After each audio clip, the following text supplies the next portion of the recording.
right now, let's talk to Labour's shadow Defence Secretary John Healey. Good morning, Mr. Healey. A fairly confident Prime Minister, it would seem. Good morning. He's suffered a double blow this week from the by-elections, and if he's confident, well, certainly Labour are confident. This was our best result in Wakefield. It's our best by-election result for 10 years. And most importantly, it was based on a significant shift or swing, if you like, in people votes from Conservative to Labour. And this will give us the basis now to work towards winning a Labour government at the next election. It's interesting because a lot of people are arguing that actually what happened was that people were turning away from Boris Johnson as opposed to turning towards Keir Starmer. So do you think if that is the case, that is something that you should use as a foundation for the next general election?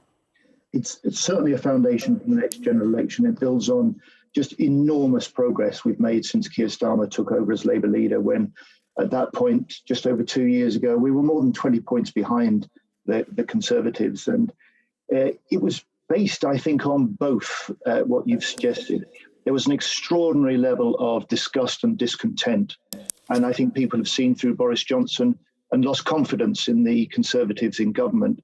But they've also been looking to Labour in recent months for the plans that we've been putting forward to help with a cost of living crisis, for instance, the sort of things that the government has not been doing off its own bat. And they'll continue to do that. We'll continue to argue that. We say the government should now take VAT off energy costs to help people through, should back off the national insurance rise that they've levied on working people. And they need to invest big in green tech and new jobs for the future and make sure those are in Britain, not in other countries. And that's the way that we build back out of this period, which is very difficult, as the Prime Minister said. But really, this country now needs, and these by-elections confirm that people are looking for new leadership and a different direction in government. Were you concerned with what happened in Tiverton and Honiton? Because they could also be looking, and as indeed they did there, to the Liberal Democrats for leadership. A lot of people say they just have no idea what Labour stands for. No, I think what happened in Tiverton and Honiton was a judgment of voters there that because they are so fed up with Boris Johnson and the current government, their best chance of sending that very strong message in Devon was to vote Liberal Democrat. In Wakefield, it was a straight Conservative Labour fight. And if we're going to build back and win the confidence of the British public, and we're going to win the MPs that allow us to form a Labour government after the next election, Wakefield is a big part of that. To be perfectly honest, Tiverton and Honiton is very unlikely to play a part. So was there a pact in Tiverton and Honiton, or was there not a pact between you and the Lib Dems? No pact. There was no pact. There is no pact. There will be no pact. We will concentrate on making the arguments as really the only political party now that can credibly claim to represent all parts of the UK, winning in Scotland, Wales, North and South, East and West in England. That's our job. That, and to demonstrate how Keir Starmer would provide a new leadership and a government based on different plans, but also different values. Some of the things that people have clearly given up on as they look at Boris Johnson as Prime Minister and the Conservatives now in government. Let's talk about Sir Keir Starmer. Do you think that he should be the one to lead Labour into the next general election? A lot of people saying that he is very problematic. It is problematic having him as the head of Labour. No, 100%. Keir Starmer's our leader. He's made enormous strides since we hit the lowest election result for 100 years, just over 2 years ago. And the rebuild, the change, the direction that he's offering, confirmed in the by-election result in Wakefield, is exactly what Labour needs as the foundation now to go on and convince the country that they can look to Labour to provide a different government and a different leadership for this country.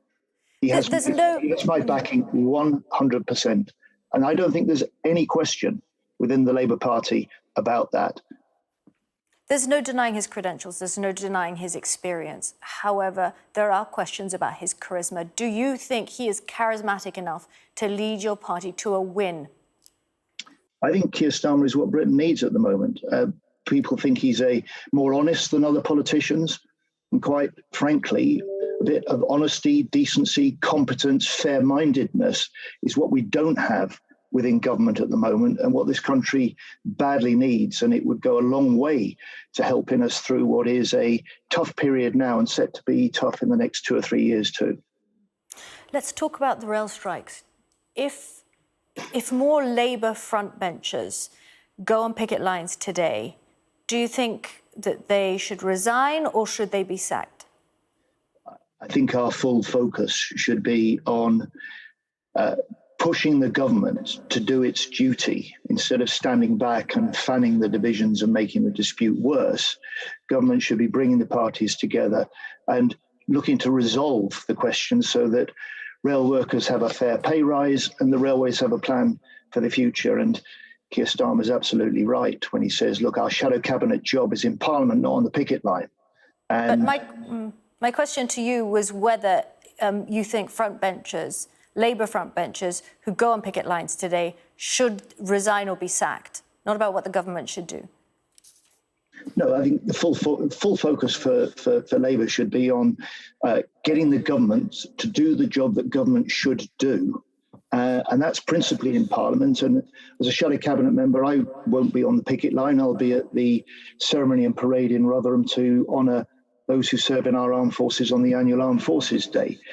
But if we had a Labour cabinet and Keir Starmer as Prime Minister, we would also have a government that was bringing the parties together, looking to resolve the dispute and set a long-term plan for the railways for the future. And that's the best thing that everyone can be doing to help commuters and to help workers and to help British business.